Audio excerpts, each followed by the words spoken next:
What up, everybody? Welcome back to Dynasty Nerds YouTube channel. I am here with Garret Price, and we are going to do a 3-round Superflex rookie mock draft. Garret, you ready to go? Let's do it.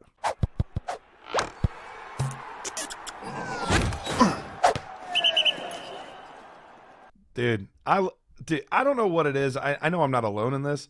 I really just enjoy doing mock drafts. I've literally done 3 mock drafts today. Like I hopped in a random one with people on Twitter. Yeah. And like I enjoy seeing like where people, how they value certain players, whether it's startup or rookie. I think even though it's a fun exercise, it's also a very valuable exercise just to kind of see where the valuations are in the community on certain players. So it should be a good time. I agree. I actually haven't done many mock drafts so far this year. So this is actually one of my first rookie mock drafts I've done. Got personally. a leg up. Yeah, and I've watched a lot, but I haven't done many. So today we're going to go through a 3-round Superflex rookie mock for this 2022 class. And I feel like most people do like round 1 or 2, but they don't really tap into round 3. And, we'll go a little deeper. Yeah, we'll go a little deeper. I think we're smarter than the average bear. Don't tell the other bears I said that, but yeah. So if you haven't, we have a free Dynasty Nerds mock draft app.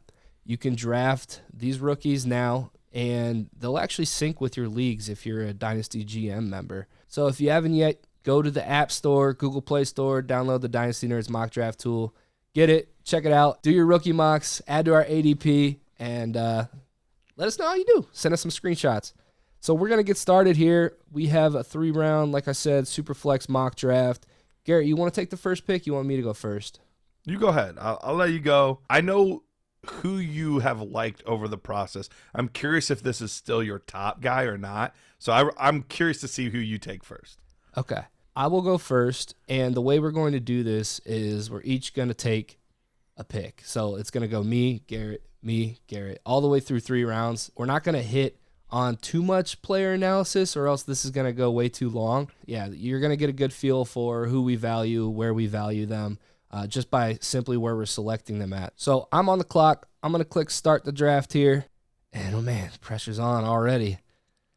Who am I going to select? Is it a layup for you or no? Because I know that there's one guy you've really liked forever.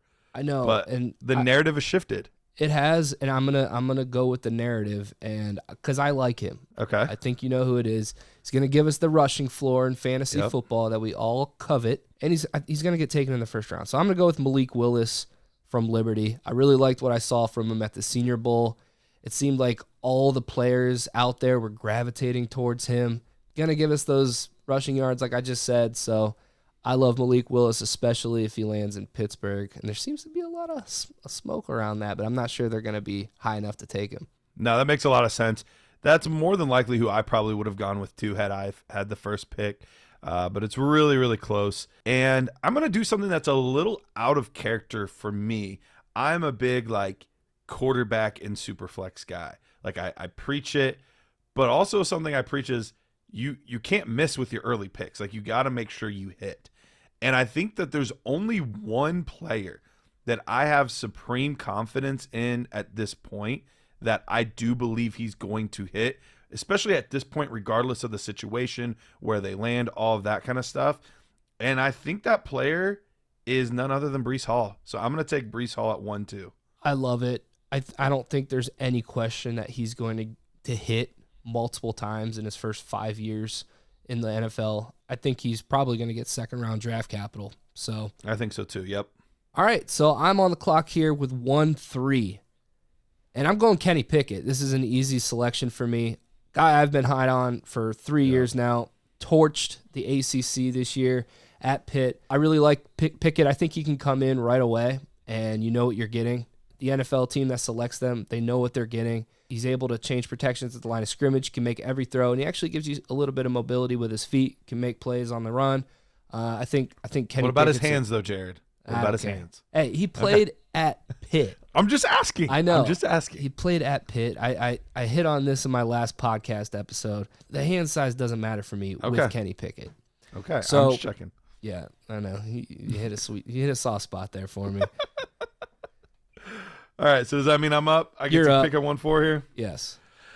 Oh, man. Man, so I'm in between two players. I mentioned earlier I'm a big quarterback early guy for the most part, and I think there's two quarterbacks here that both warrant this, and it would be much easier had the NFL draft already happened, but we're doing this pre-NFL draft. I like Matt Corral, but I also like Sam Howell quite a bit. I am going to go with Sam Howell at this point. I know you're not the biggest Sam Howell guy, but he's the only one on this list that I can say year after year after year we've seen high level of production, and he even had an awesome season this year despite not having both super talented running backs in Javonte Williams and in Michael Carter. They lost their deep threat in Diami Brown, and that offensive line was really bad this season. Like, it was not a good offensive line at all, but yeah, he still put up really, really good numbers. It's not going to be the sexy, splashy like pick. I don't think he has as much upside as some of the other guys, but I don't want to miss here. And I think Sam Howell gives me the best opportunity to maintain value in this pick long term, and so that's why I'm going with him here.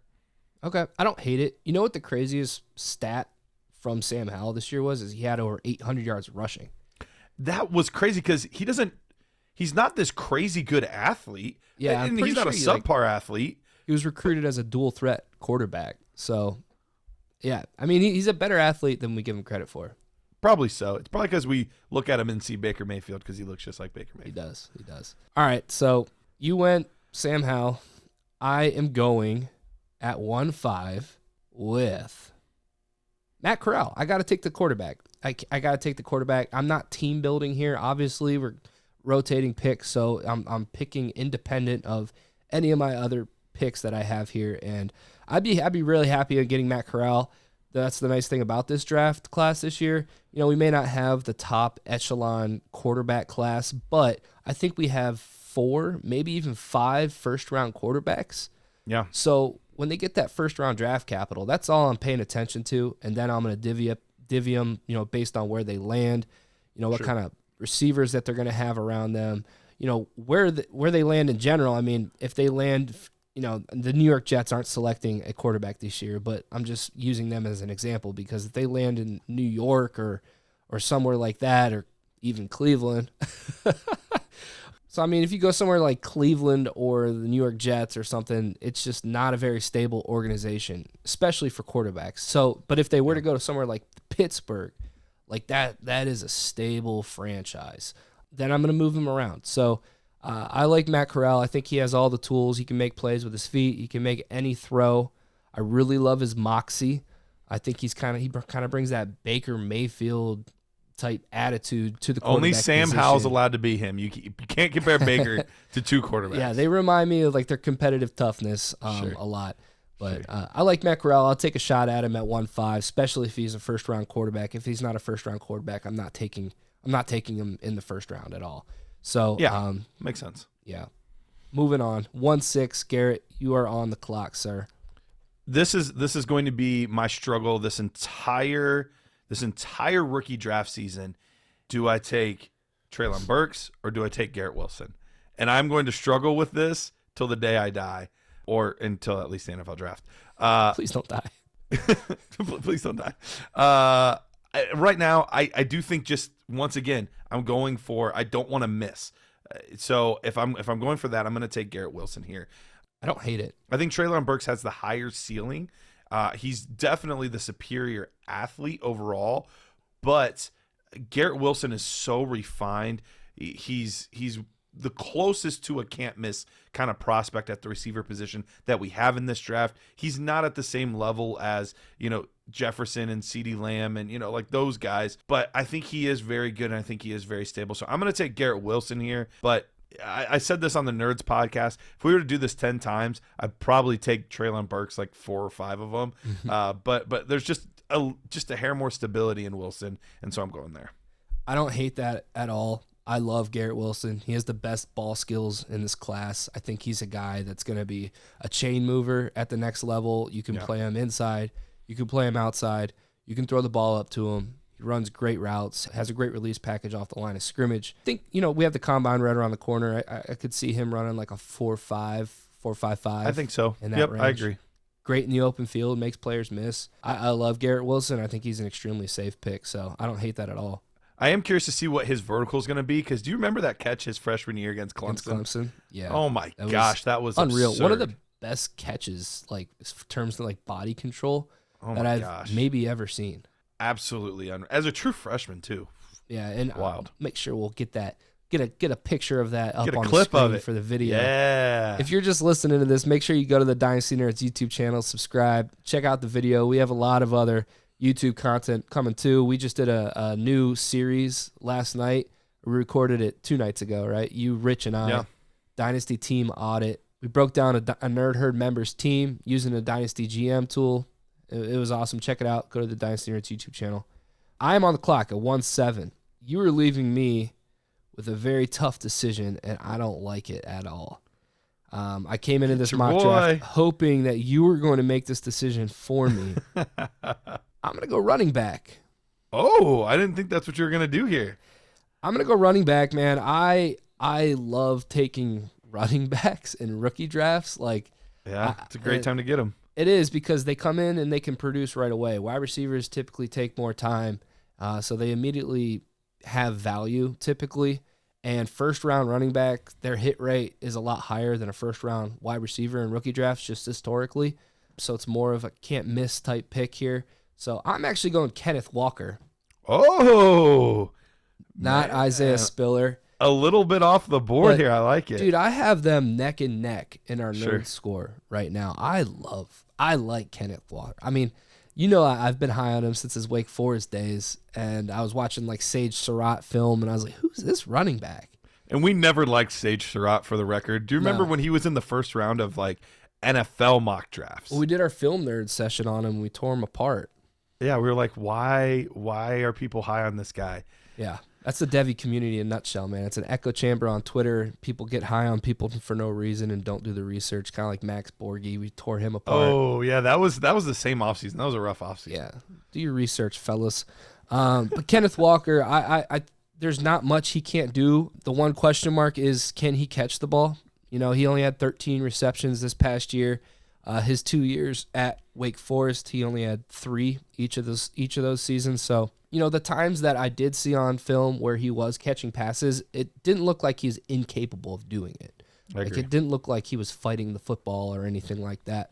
So I think he can. Just not sure if he's a 3-down running back, but I think he's going to be more than formidable for fantasy football purposes. He can run in between the tackles. He can beat you outside. He can make you miss, that's for sure. He's got some juice. That's the biggest thing, yep. He's got some juice. He's lacking that top-end speed, just like every other running back in this class, it feels like. So it'll be interesting to see how he tests next week at the Combine. But Kenneth Walker is my pick here, man. Dude, he is the definition of shifty. The way that he can cut, and just everything is synced up from his vision to his feet. I have some concerns behind the line a little bit, but in the open field, he just has such a good feel for manipulating defenders. He's fun to watch. He's arguably the most fun watch of anybody in this class. Yeah, he weighed in at 210. I'll be interested to see what he weighs in at the Combine, but I mean, weighing in at the Combine and what you weigh in September can be way different. So I don't put too much emphasis on that, but that's a dude that carries weight in his legs. People just like fall off of him. So he's a thick and very powerful 210. And I wish he would use it more often. Actually, he tends to make people miss too much. Sometimes I just wish he would just put his shoulder down and run somebody over. He doesn't like to run with power. It is interesting. You Yeah. would think he would run with power a little more, but that's not really his game. But as we move on to 1-8 here, I didn't expect the Kenneth Walker pick, and so at this point I have to take Treylon Burks. It's too far for him to fall. I'm surprised that he is still here. I love him too. You do. You're a big fan of him. And if I'm being 100% honest, like, he was even in my thought process when I was taking Sam Howell at 1-4. So he was part of that equation 4 picks ago. Mm-hmm. So this is a good example too, and this is why we do these. Even though I am low on this class, I don't think this is an amazing class. But specifically in Superflex leagues, there is still some value to be had in this later part of the first round, because there's quite a few guys on here that haven't been taken yet, specifically at the wide receiver position. But we also have a running back that Isaiah Spiller some people have as their top guy. Yeah. So guy I so respect there is, a ton. Our buddy Ray, it's his RB1. So, I mean, there's definitely players here. People are now starting to really fall in love with Drake London.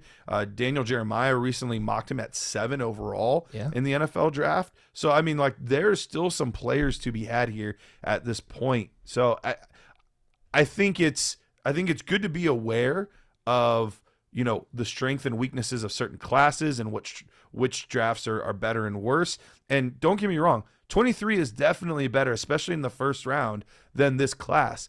But that doesn't mean there isn't any value at all in this class. There are still good players. There are still players worth drafting here. So I want to make sure that I say that as we do this. But Treylon Burks, 1.8, fantastic athlete. Lots of comps to guys like A.J. Brown. Even he's a little bit taller than an A.J. Brown too. Not the most refined player in the class, and that's going to be the big thing is, can he get more technically sound? I think that'll be big for him next week at the Combine. I think so too. I think a lot of GMs are going to be looking for that. A lot of the scouts are going to be looking for that. Yeah. What kind of work did he put in between the end of the regular season and at this point here in the Combine? He wasn't asked to do it. That's the thing.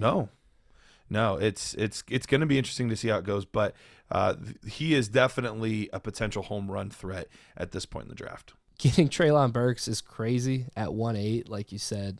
What are we doing? I mean, dude, I mean, that's just how it is, though, because, like, we're projecting the quarterbacks that we selected, obviously, to be first-round picks. Right. You have to take them in Superflex leagues because of the value of the quarterback in the Superflex draft. You have to take Absolutely.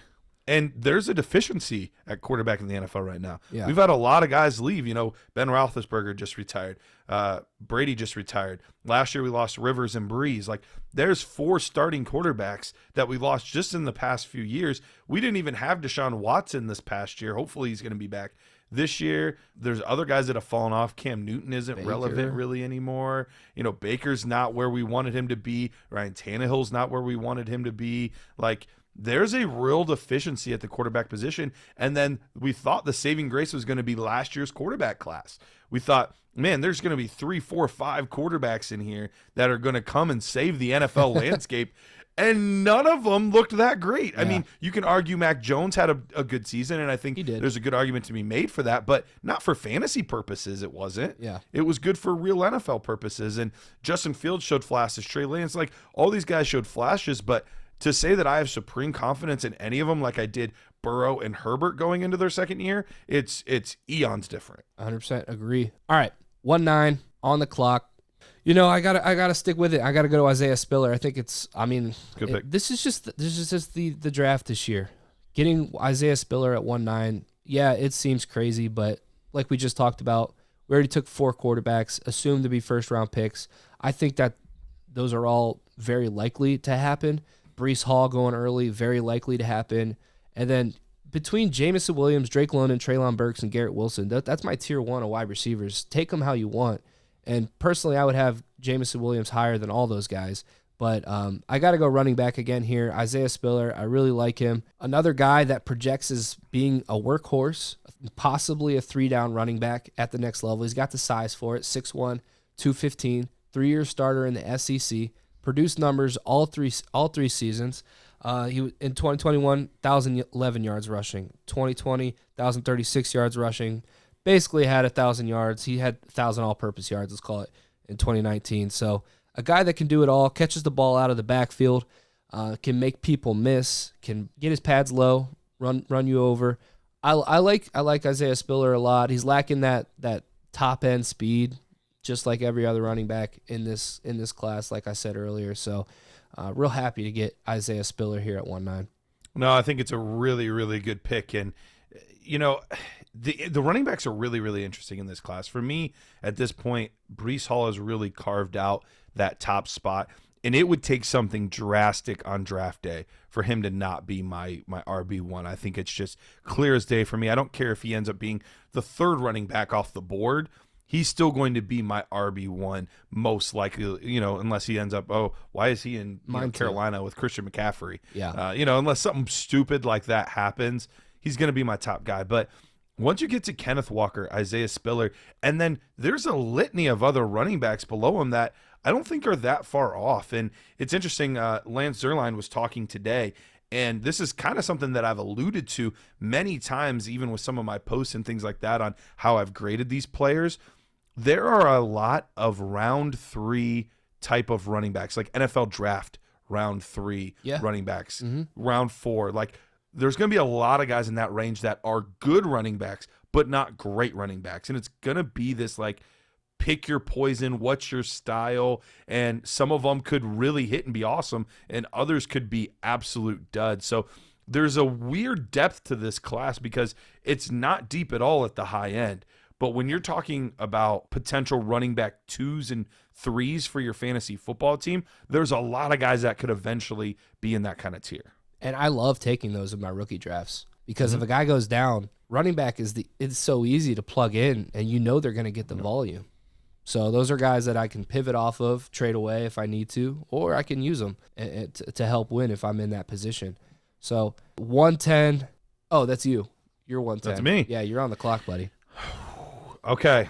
Over the past few seasons, it seemed like in Superflex drafts, this 110 area has been a sweet spot for wide receivers. We think back to 2019, you're getting guys like A.J. Brown, DK Metcalf, Deebo Samuel around that range. I think 2 years ago, we were getting guys like Justin Jefferson, T. Higgins, Michael Pittman. And then in this past class, we were getting Elijah Moore. And, there's these past few classes, if you've had like this late first round pick, there's some value to be had. I don't know why I didn't say Jalen Waddle. Yeah, Elijah Moore, Jalen Waddle was usually the 3rd or 4th wide receiver off the board. Like, there were value to be had here. And once again, we're looking. Yeah, Justin Jefferson. Yeah. Like, there's a lot of good ones. So, and I think it could end up being that way this year too. So we're looking at the 3rd wide receiver off the board here at 110. And I'm going to go with Drake London. Drake London, former basketball player at USC. Big physical presence. We're talking about, a legitimate 6'4", 6'5" type of wide receiver.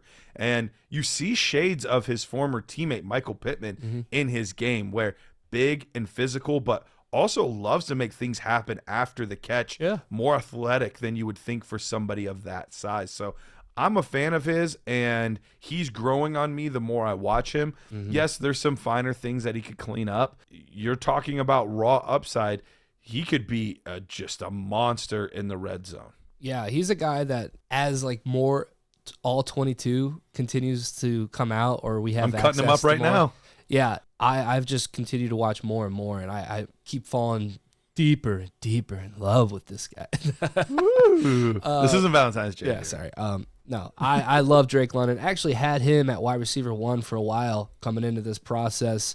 Obviously, I've moved things around since diving in deeper and doing more analysis on the class, but I actually think Drake London would be really good out of the slot, which he was very effective for USC in 2020. So he has proven that he can play outside. He has proven that he can play inside. He's a great blocker, very physical. Like he'll get nasty very with physical. You, just like Michael Pittman was. They remind me a lot lot of each other, man. Yeah, he's a mix with like Michael Pittman and Mike Evans. I think is an easy one because they're both 6'5", but they actually have a similar game. Drake London's quicker than people give him credit for. Like he's actually. I agree.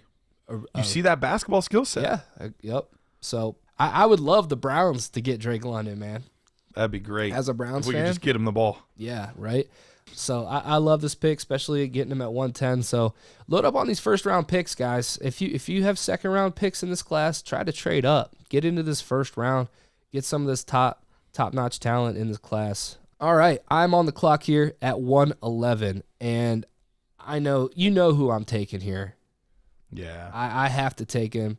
Jameson Williams, wide receiver, Alabama/Ohio State. Used to be a Buckeye, transferred to Alabama because, I don't know, nobody knows why he couldn't get on the field at Ohio State. Obviously, they had Chris Olave, Garrett Wilson, Jackson Smith, and Jigba. all three studs, all three probably first-round picks. So it's easy to see why maybe he didn't get on the field, but maybe Ohio State just didn't understand what they had, because he went to the SEC, to Alabama, and completely torched the SEC and looked great doing it. I mean, he's not just a deep threat. That's his strength, obviously. He's got about 8 or 10 different gears, it seems, that he can throttle down and hit and accelerate to.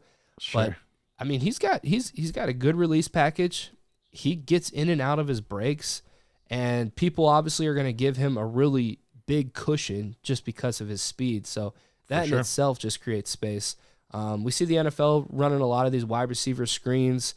You know, Deebo Samuel gets a lot of that kind of work. So Jameson Williams is a guy that I am targeting in every single rookie draft and really hoping that I can leave with him, because I think he's the best wide receiver in this class. And this is the first wide receiver I've taken in the draft. And I thought I'd be able to wait a little bit and take him because of how I see people valuing him throughout the Twitter sphere. Yeah, you just said it. He tore his ACL. So he's likely going to miss the first part of the season. But who knows? ACL injuries aren't like they used to be 10, 20 years ago. People recover from them, and they don't seem to miss a beat. I believe his doctors came out and said that he shouldn't lose any of his speed, any of his burst, which is really great to hear. Jameson Williams at 111. Lock it in. All right. Last pick of the first round. And this is where things start to change. This is where things get a little bit different. The top tier running backs are gone. The top tier receivers are gone. The top quarterbacks are gone. So it leaves kind of this wide open, pick your poison, what's your style type of play here. And I'm going to take my second running back, and I'm going to go Kyren Williams out of Notre Dame here. It's interesting because at first I wasn't the biggest Kyren fan, but this has happened to me twice now in this class, and this is why you watch the tape, because I was not as high as the rest of the community on Breece Hall at first. And, you know, I thought it was going to be another thing like Javonte Williams last year where, all right, I'm just going against the grain again. Like, you know, I wasn't trying to. That's just who I saw was the best. When I watched the All-22, I became more and more impressed with Breece Hall. Same thing happened with Kyren Williams out of Notre Dame. The more I watched him, the more I really, truly dug into the tape. The more I really spent time watching him, the more impressed I became, because he's a much more physical runner than I think he gets credit for. Mm-hmm. And he can do a lot more between the tackles than I think people realize. They see the roughly 195 to 200 pound frame that he was playing with last year and just assume that he's not going to be able to do it at the next level. Well, we've actually seen quite a few running backs recently that have been a little bit slighter, that have had some success between the tackles. I know the most obvious one is Austin Eckler, but even guys like J.K. Dobbins and Miles Sanders are not the biggest running backs. They were weighing in at 207 and 205, and it wouldn't surprise me if Kyren came in close to that 205 range if he puts on some weight by combine time. But what he does best, he is one of the best pass protectors in this class, if not the best pass protector in the class. I was ready to say that if you didn't. No, he's absolutely fantastic there. Mm-hmm. I have one guy slightly ahead of him, but it's very, very Damian close. Pierce? Pierce is third for me, so you're close. It's probably a guy you haven't watched yet. Devontae Price ended up getting the highest grade pass blocking for me. And he did well there in those drills. Yep, and part of it is he's 6'1". You know, he's got the frame to be able to go up against guys. Kyren Williams he's probably going to be like 5'9" and a half, 200 pounds. He shouldn't be able to pass block that well. Like, that doesn't make sense logically, but he does that so well. But when you combine that with his receiving ability, that could be huge at the next level. I mean, we're talking about a guy that you could absolutely split out as a slot receiver, and he could win in the slot too. It's not just, okay, screens here or, outs there. Like, no, he can win in the slot too. So he's a guy that I think is being a little bit slept on, but could absolutely turn around in a year or two and be like, man, we missed out on Kyren Williams because that kid can play. Yeah, man, I think you checked every box on the Kyren Williams scouting profile there. He's going to be on the field. It's a passing league, one of the best pass blockers. He can catch. He can make people miss. He's actually a pretty good runner in between the tackles. He shows good vision and strength. So I love it. Big Kyren Williams fan too. He's in my top 5 running backs. So Love it, man. All right, let's head into the second round here. I'm on the clock at 2-1. Let's not spend too much time talking about these guys, obviously. I'll do my best. I know. I'll do my best, too. It was hard there. I am going to go. See, I'm on the fence here between two guys. Okay. And it's either the last quarterback that I think could get drafted in the first round, or I go wide receiver. Okay. So I'm going to go wide receiver. I'm going to take Jahan Dotson, wide receiver, Penn State, 5'11", 190, probably has the best hands in the class. Him and Garrett Wilson are right neck and neck with each other in that category for me. For maybe not the biggest guy, he also has fantastic ball skills, just like we saw with Garrett Wilson. Great route runner. Reminds me of a little bit of like Deontay Johnson for Pittsburgh. So I could see that. Yeah, I like Jahan Dotson. I think he's got a great chance at being a very solid fantasy football wide receiver for us. All right, I'm going to take a wide receiver as well here, and this is purely a ceiling play, but I'm going to take George Pickens out of Georgia. He coming into the year before he had his ACL injury, most people had him as 1, 2, or 3 in the class as far as wide receivers, and as far as like raw talent, he's probably the best in the class. It's tough with Georgia, though. Georgia just doesn't throw the ball much, so you only get glimpses of what he could be. But I really like him here. And once I get to the second round, I especially even after like 1-6, 1-7, I abandon the safety net that I love early, and I'm all about the upside. Like, give me the upside, and I think he has it.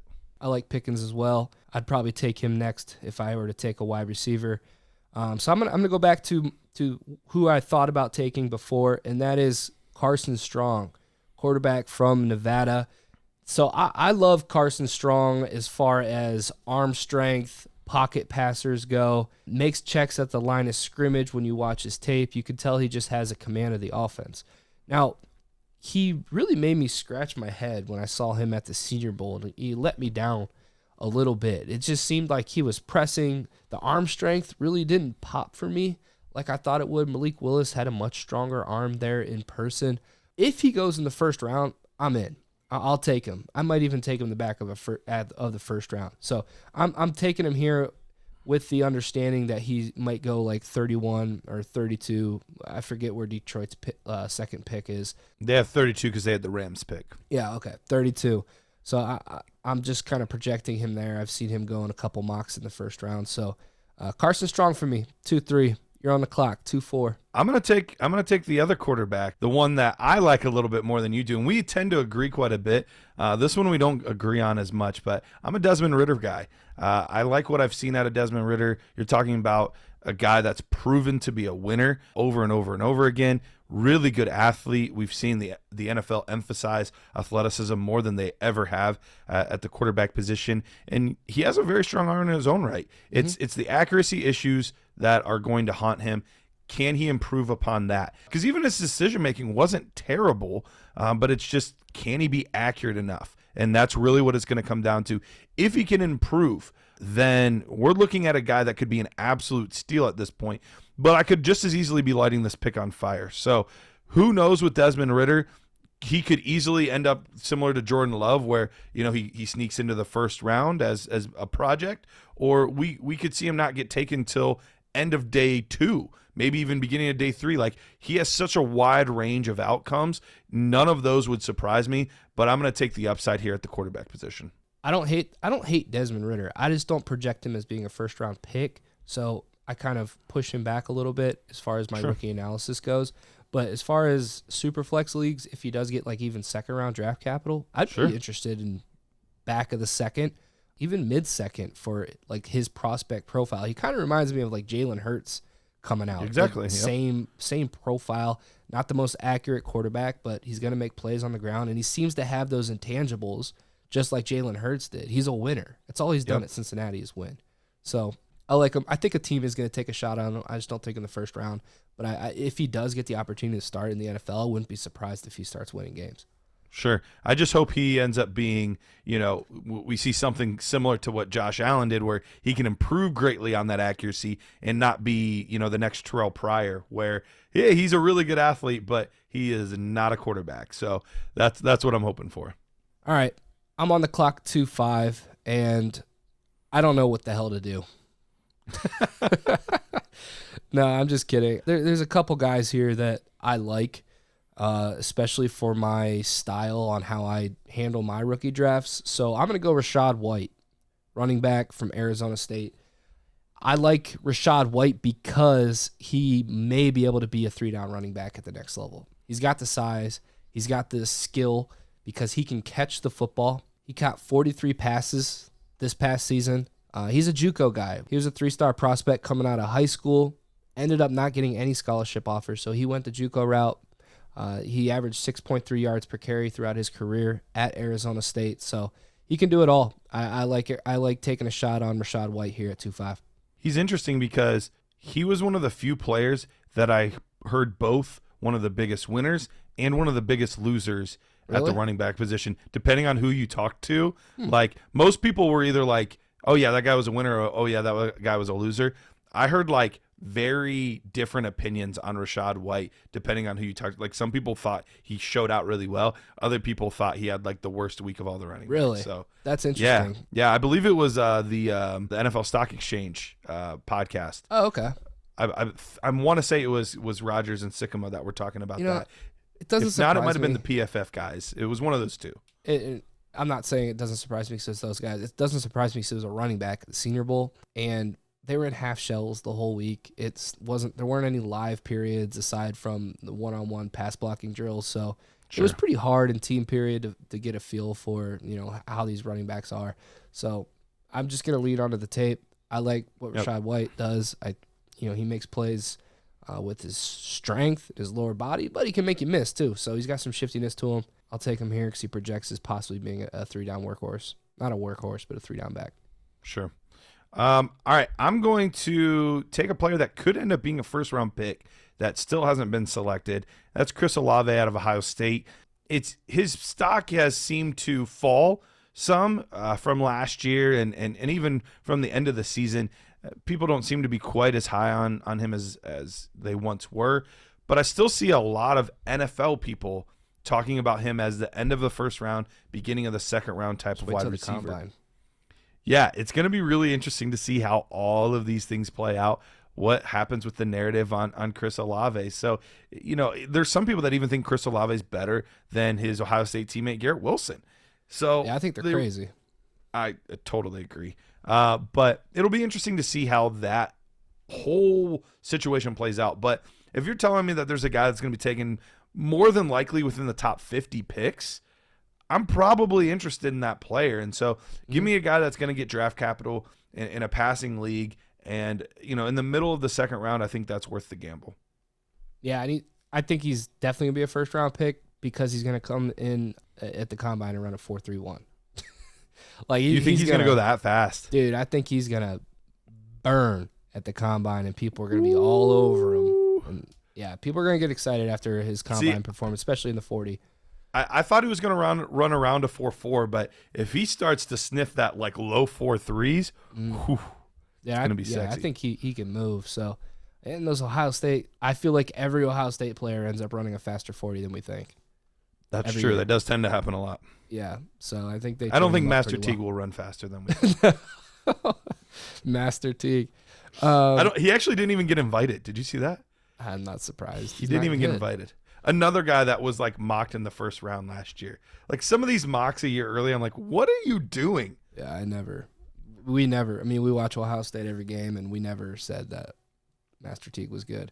All right, I'm on the clock. 2-7. What shall I do? What shall you do? You know what? I'm going to do it.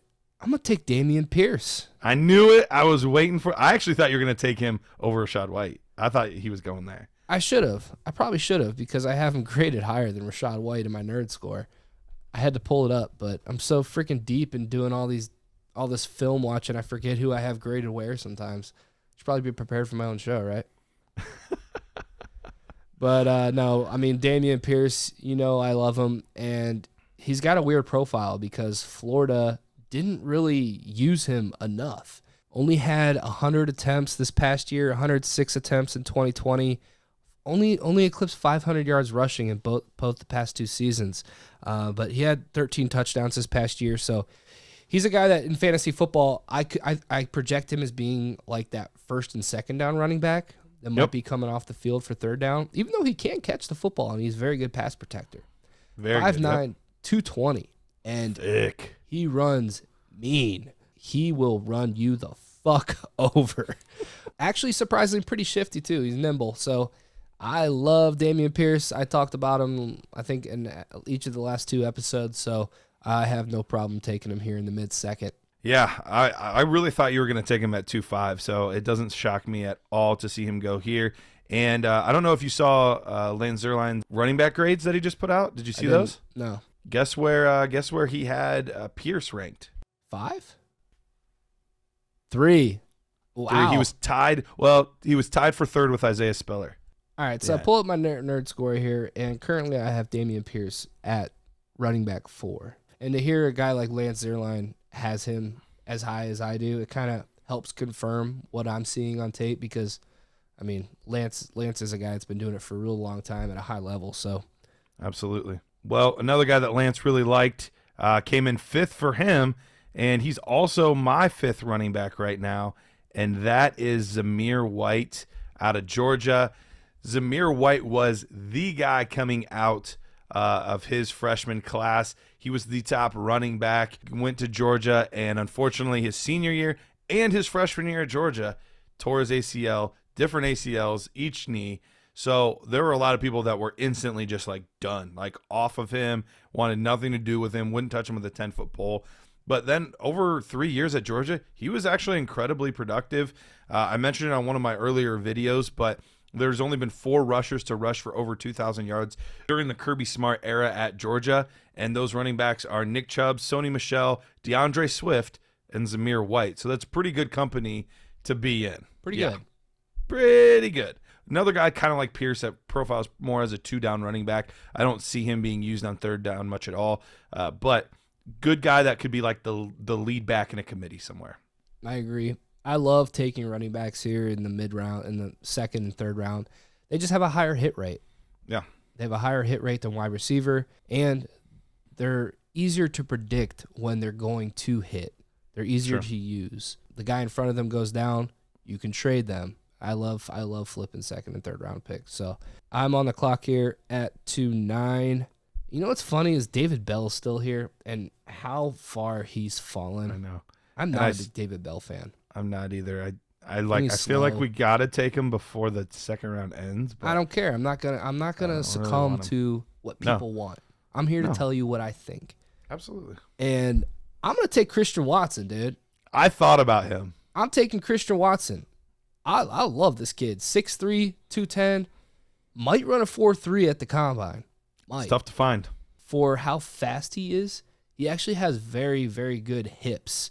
He can move in and out of his breaks. He's quick. He's not just like this straight line big guy, kind of like Kevin White was or something. Sure. Actually has pretty good ball skills, and he's from North Dakota State, so he's from the FCS, way under the radar, obviously, and they're a run-heavy FCS team, so they didn't throw the ball too much. But, I mean, if you watch Trey Lance's film last year, he was the guy catching most of his deep balls down the field, making acrobatic catches. He tore up the Senior Bowl, was arguably the best wide receiver there. So he proved that he belongs, and he was a big riser. And when I got into his tape, when I got back from the Senior Bowl, I was pleasantly surprised with what I saw. I like Christian Watson. See where I have him ranked right now. I think I have him right around like wide receiver 8 or 9. So, I mean, taking him here at like 2.9, 2.10 is pretty appropriate for me. And I'll swing on a prospect profile like his. Yeah, I totally get that. Crazy upside there. For me here at 2.10, I already made my selection. I didn't even tell you. I already made my selection. I'm going to take the top tight end off the board. First one off the board, okay. Trey McBride. That was the player I probably heard the most about out of Mobile was Trey McBride. Everybody was just oozing over how talented he was, how much better he was than most of the other tight ends there. The only other name that ever even came up was Ruckert, but it was the Trey McBride show. And Charlie Kohler was pretty good there too from Iowa State. He? Yeah. Okay, good, because I actually have him on a couple Devy teams, so I'm glad to hear that. No, Trey McBride. This is one of the 2 tight ends that I think actually has a shot to be a first-round pick. I don't think it's necessarily likely, but when you look at a team like maybe Tennessee at 26, somebody like that, I could see them potentially going for a tight end. But even if not, I think both of those guys are going to be probably top 50 type of selection, so early in the second round. I like him a little bit more than Watermeyer at this point, but they're both really good prospects. So I'm gonna grab him before he slips out of the second round. I think it's a great pick. He can do it all for you. He can block. He can pass catch. 211. I'm on the clock here. I'm gonna go John Mechie, Alabama. Ooh, okay. I think you know what you're getting with John Mechie. I think he is a very solid and polished wide receiver. He's strong. I think he projects more of like a slot receiver at the next level. So I from as far as being a fantasy producer for you, I think he's going to be more of a PPR type wide receiver, catching passes 5 to 6 yard range, turning them into first rounds. First round. He's so good. He's going to give you more picks. So another guy that got injured this year at Alabama, tore his ACL. So you'll have to wait on him, and he's likely to fall in rookie drafts, probably to right around this range. Definitely has the name factor coming from Alabama, so I could see him possibly going earlier. But I think this range here is appropriate for John Mechie and what he projects as being at the next level. What is it with Bama receivers lately? You know, we had Waddle right before he came out was injured. Now we have Jameson and Mechie. Yeah, sketchy Mechie. Something to get. I like that. All right, last pick of the second round. Third round, we're not even going to talk about the guys. We're just going to make our picks and move. Don't do it for the people. I'm not. I'm taking my boy. I'm taking my boy here, I'm taking Tyler Beatty out of Mizzou. I was about to take him. Were you? I should have. You should have, because he's gone now. He's mine. I really, really like Tyler Beatty. Talking about a player that is a weird journey to success, because he was I even was talking to like some Missouri fans, and they're like, yeah, he was only ever used in the situations that it was like, oh crap, it's 3rd and 14. We're just going to throw a screen and like, maybe this guy will get us a first down. Like, that was basically all they ever did. We'll run a draw play on 3rd and 9 to this guy, and maybe he'll get us a first down. So we're talking like just a few hundred yards in his first few seasons. He was using the receiving game some too. And then they give him the lead back role, which is kind of surprising to go from very few touches just in third downs and big play opportunities to saying like, okay, you're a feature back now. But boy, did he reward them. Yeah. SEC running back playing for Missouri. So we're not talking about playing for Bama, Georgia, LSU. We're talking about like one of the lower tier schools in the SEC. Put up 1,600 yards. Like, he's a machine. Yeah. 1,600 rushing yards in the SEC at Mizzou? That is not a school known for their running backs. This dude plays tough. Like, he plays with every ounce of weight that he has, which isn't a lot, but every ounce of weight that he has, he plays with. And he has some of the best acceleration out of some of these running backs in the class. He's got the best burst in this running back class.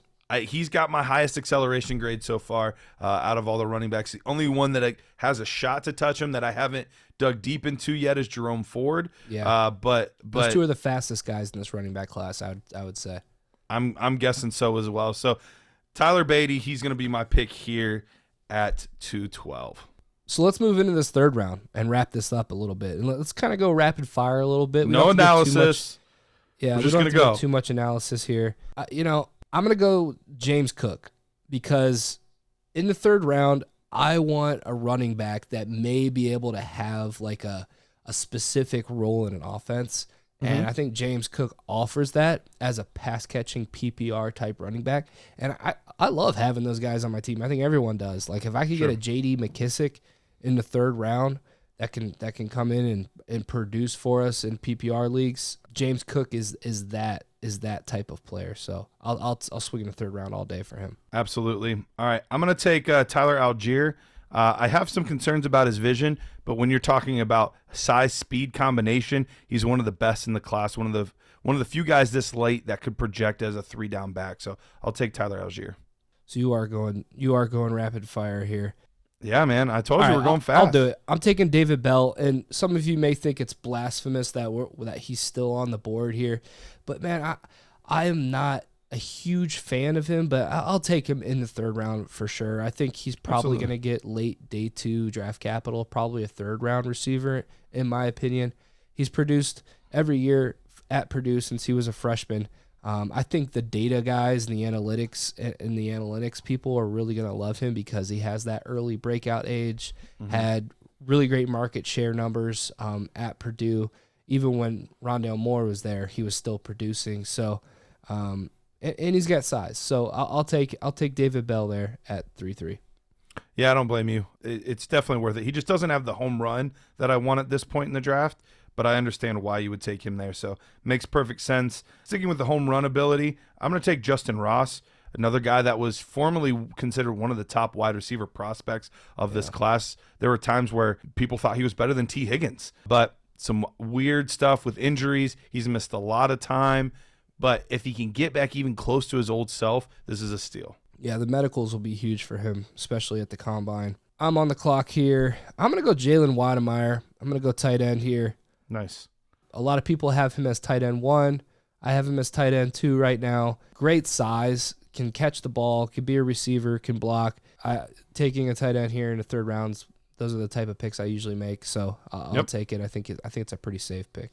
No, I love to load up on tight ends in the 3rd and just hope one of them hits. I'll take Wan'Dale Robinson. I do have some concerns about his size, but he is one of the most electric playmakers in this draft. So even though he's not somebody I'm banking on, once again, ceiling is there. So I'm just hoping that he gets anywhere near his ceiling. I'm going to take Khalil Shakir at 3-7. I almost took him. I wish I would have now. I actually think he can come in and start right away in the NFL. You know, first impressions of him at the Senior Bowl, I was like, this guy's kind of slow. But then, I mean, as the week went on, drills went on, he slowly started to separate himself amongst the other wide receivers in this group. He has a great release package, and he seems to just make plays. I mean, you watch Boise State. If there's a play to be made, it's going to Khalil Shakir, and he's often making that play. He's a really good football player. Came in with good size. I think it was like 6 foot, 190.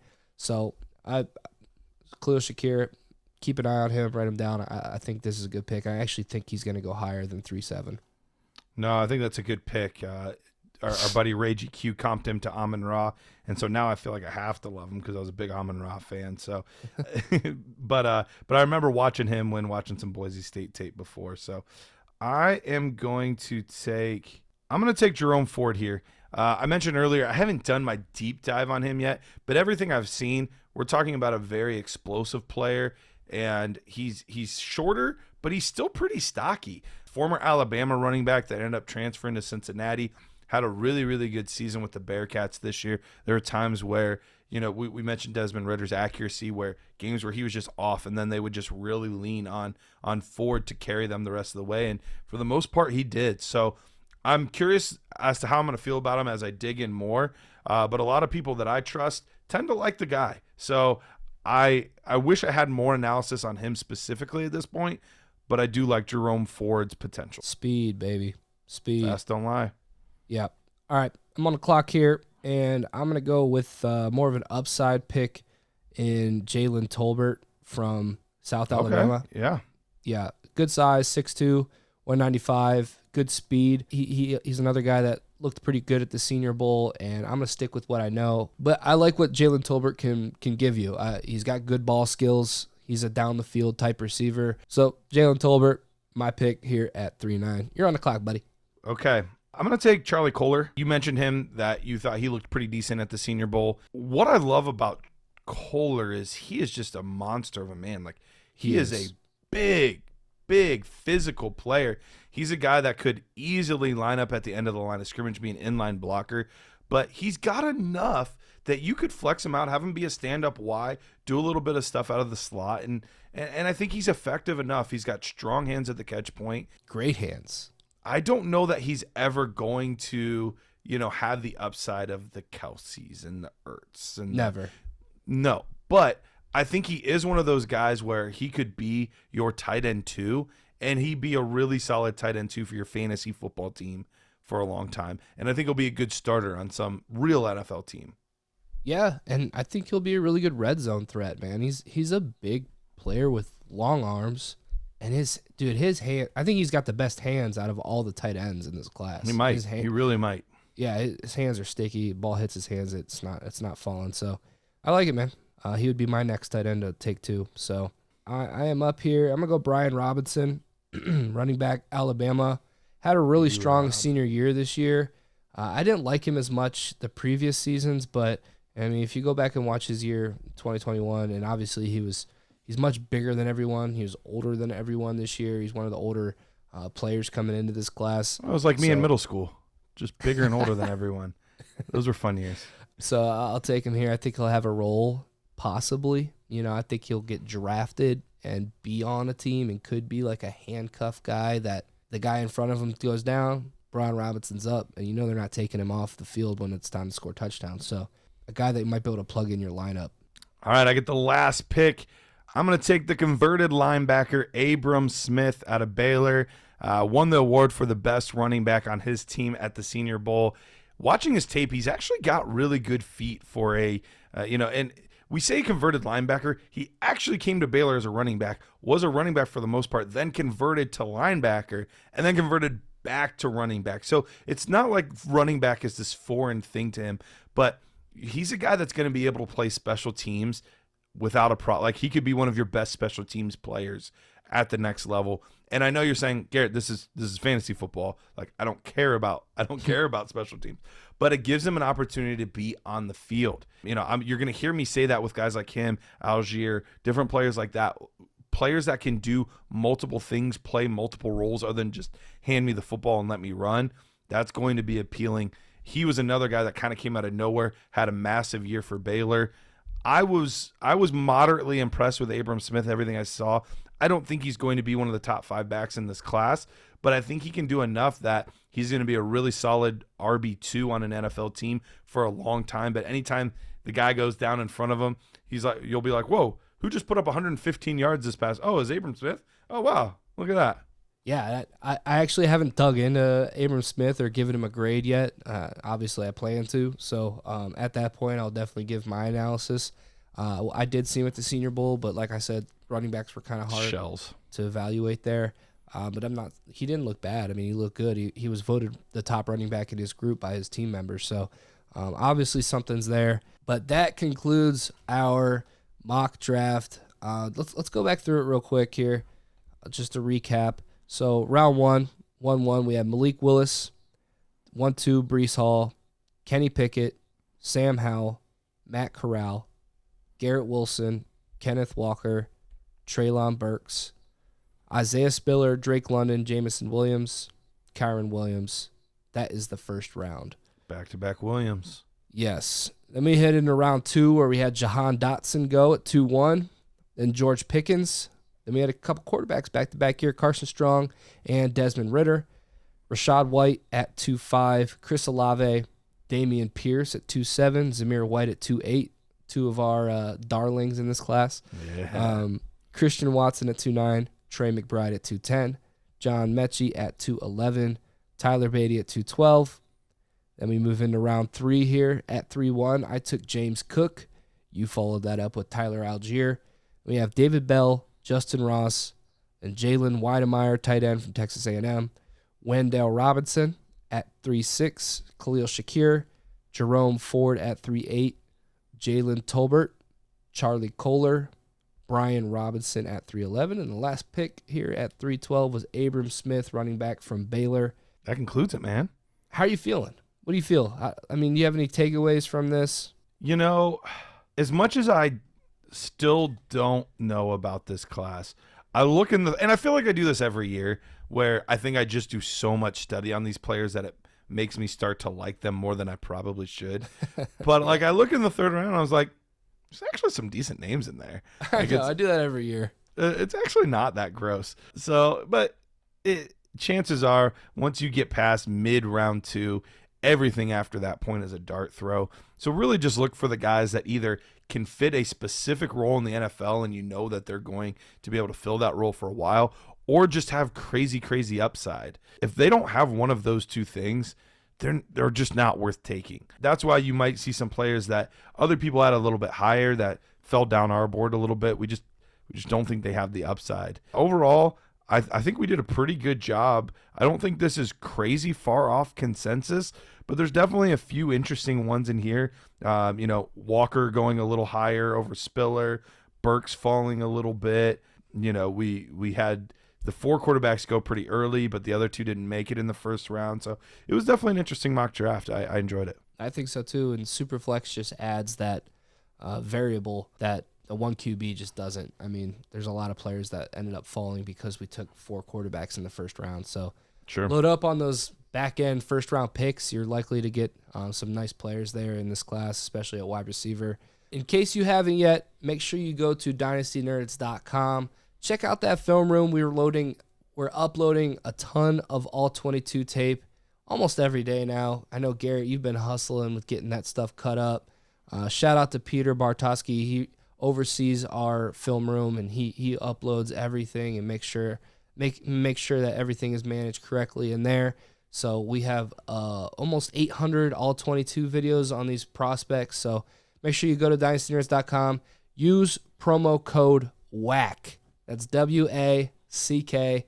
Promo code WACK, and you will get 15% off any membership level. So you would have your own promo code. Dude, I haven't even made it yet, but I know that after this episode airs, I'm gonna go make it so that you guys can use it and sign up, so that everybody at Dynasty Nerds can see that you guys are listening to J-Wack here. You're listening to my analysis. Came to this analysis. video for me. Come on. That's true. It's not. Dude, my ears are so red. If you're listening to the podcast, go check out the video because my ears are on fire. I don't know what the hell's wrong with me. Bro, they look like the Kool-Aid man. I don't know, dude. They're just beat red right now. They really are. But no, appreciate you guys listening, Garrett. Appreciate you hopping on. Absolutely, man. You're obligated to. We're on the same team, buddy. So gotta get this content out there. People want to hear what we have to say, man. We do the nerd score at dynastynerds.com, and I mean, you just recently won the crown of like the best, pre-draft, or no, it wasn't pre-draft. Yeah, it was pre-draft post-draft right? ranks. Post-draft. It was post-draft ranks for that. Yeah, because there's a lot of analytics guys in there, and obviously when you use data more, you got to have that draft capital in there to finish out your model. So shout out to David Zach. He put together a list of analysts to rank last year's rookies after the draft, and yeah, I ranked first according to his formula. I wasn't in there. Yeah, and I mean, our nerd score, David Zach ran that, and we performed better than actual draft capital. So obviously we're doing something right, man. We're on the right path here. So love it. Go to dynastynerds.com. Use promo code WACK, 15% off. Check out that nerd score. Check out that film room. And we got a lot more coming for you. So until next time, we out of here.